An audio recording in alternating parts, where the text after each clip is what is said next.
Hello, everyone. My name is Stanley St. Rose, and today we're going to be talking about A Farewell to Arms, written by Ernest Hemingway.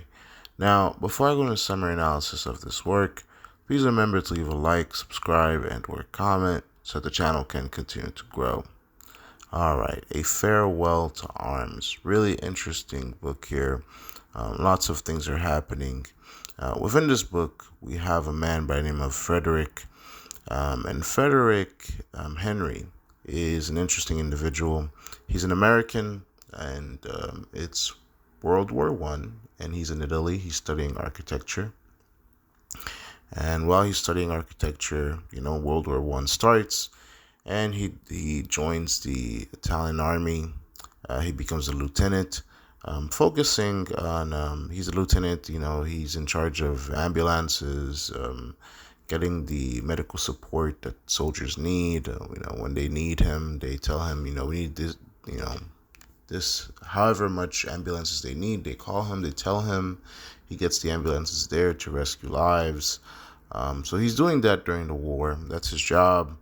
And he gets injured. And when he gets injured, he's brought to the hospital, and eventually he meets this woman by the name of Catherine Barclay, and she's the one that nurses him back to health. And then, sooner or later, things happen. They start sleeping together. They start a relationship. She gets pregnant. And from that, their relationship just keeps growing and growing. Throughout the work, we see him, kind of living these two worlds. In these two worlds, one part is fighting in World War I, seeing the carnage. He gets drunk at times, he gets injured at times, his relationship with other soldiers, him adjusting to the war. Or when he's with Catherine, he's, in love or in his relationship. And when he's in the war, trying to survive, trying to save lives. So it's a back and forth with A Farewell to Arms. It's back and forth between your civilian life, romantic life, and your military life, which is quite difficult. After Catherine tells him that she's pregnant, he has to go back to war, and he leaves this woman behind with his child, and he goes back to war, and he has to readjust back to military life. And this is extremely hard because you have to live in these two realities. He does find her again, and then eventually what happens, he has to escape Italy because his life was in danger. um, he was most likely not going to survive if he stayed in Italy. So he finds Catherine, and they escape to neutral Switzerland. And in Switzerland, in the mountains, they have a peaceful life together for a while. They escape from the war. Life is very different in Switzerland. They escape from the war, and Catherine is still going through the pregnancy. When it gets closer and closer for her to have the baby, they get closer to the hospital. Ultimately, what happens though is that the baby dies during pregnancy. The cord gets wrapped around its neck, and Catherine dies of hemorrhaging um, because of the pregnancy. So she dies in childbirth. The baby dies. Catherine dies, and Frederick leaves the hospital alone. So yeah, yeah, it's a very sad work. It ends in a very sad way. Um, yeah, it's not a happy ending.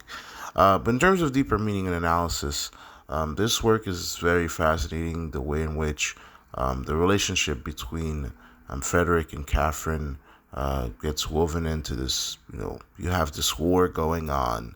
People are losing their lives. People are dying, and somehow, in the middle of all this carnage, war, and despair, Frederick and Catherine, they're trying to live their lives. They're trying to have a relationship between it. And it's something that most people don't really think about. But when wars are going on, when world wars are going on, soldiers are soldiers when they're soldiers. And when they're at home, they're married and they have children, and they have to somehow they have to have their relationships while they're in the middle of a war. And that's something that's like extremely hard to do, because just because there's war, that doesn't mean people stop having kids. It doesn't mean people stop being married. It doesn't mean that life stops. It's just like, hey, when I'm on break from war, I'm here with you, and when I'm not, I'm not. So it's a very fascinating, interesting tale.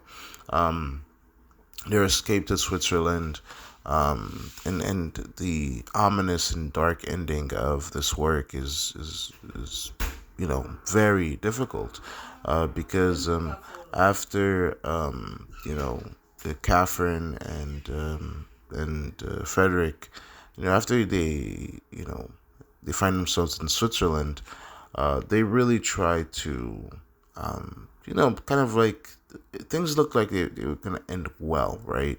Things look like they're gonna end well, but they don't. They really don't. And Frederick ends up, escaping war, escaping the dark things, you know, escape death. He gets nursed back to health several times, but ultimately it's Catherine who dies, which is really chilling. Frederick's life was on the line so many times, but who really ends up dying within this work is Catherine and the baby. They're the ones that were not in the, you know, they weren't getting shot at, okay? They weren't getting shot at, and through childbirth, they're the ones that died. And so this soldier, in terms of Frederick here, he didn't die on the front lines of World War One, but his own personal war with life and with this woman that he had a relationship with, he loses, exponentially more, because he not only loses this woman and his child, he finds himself alone by the end of the work. So yeah, he doesn't win at all here. So A Farewell to Arms is it's a work that on all fronts, you see how the soldier is torn apart, from seeing fellow soldiers die to seeing his child die, to seeing Catherine die is something that's hard to live down, and to find yourself alone at the end of all that is quite chilling. So that's all I have to say about this work. Please remember to leave a like, subscribe, and or comment, and I'll see you guys in the next video.